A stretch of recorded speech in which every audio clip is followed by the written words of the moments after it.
നമ്മുടെ തേങ്ങ ഇന്ന് പൊട്ടിച്ചപ്പോൾ കുറച്ച് പൊങ്ങ് കിട്ടി. അപ്പം ഞാൻ വിചാരിച്ചു എന്നാൽ പൊങ്ങും കൊണ്ടൊരു തോരൻ ഉണ്ടാക്കാമെന്ന്. അതിന് വേണ്ടിയിട്ട് ഞാൻ പൊങ്ങ് ചെറുതായിട്ട് അരിഞ്ഞു വെച്ചു. പിന്നെ മുളക്, മല്ലി, മഞ്ഞൾ, ഗരം മസാല, വലിയുള്ളി അരിഞ്ഞത്, തക്കാളി എടുത്തു വെച്ചു. അതിന് ശേഷം ഒരു പാനിനകത്തേക്ക് ഈ പൊങ്ങിട്ടിട്ട് ഒന്ന് വഴറ്റിയെടുത്ത് മാറ്റി വെച്ചിട്ട് അതേ ചീനിച്ചട്ടിയിൽ തന്നെ ഉള്ളിയിട്ട് വഴറ്റിയിട്ട് മുളക് പൊടി, മല്ലിപ്പൊടി, മഞ്ഞൾ പൊടി ഇട്ട് നന്നായി ഇളക്കി.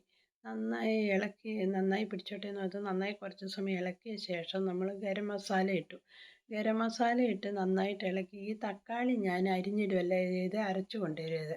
ആ തക്കാളി ഒരു മിക്സിയിൽ അരച്ചു കൊണ്ടുവന്ന് ഇതിനകത്തേക്ക് ചേർത്തിട്ട് നന്നായി എല്ലാം കൂടി പിടിക്കട്ടെ എന്ന് ഓർത്തിട്ട് അവിടെ തിളപ്പിച്ചു. അതിന് ശേഷം നമ്മൾ മാറ്റി വെച്ചിരിക്കുന്ന പൊങ്ങ് ഇതിനകത്തേക്ക് ഇട്ടു. പൊങ്ങ് ഇതിനകത്തിട്ട് നന്നായി ഇളക്കിയപ്പോൾ ഈ മസാലയും പൊങ്ങും എല്ലാം കൂടെ കിടന്ന് നന്നായി ആയി.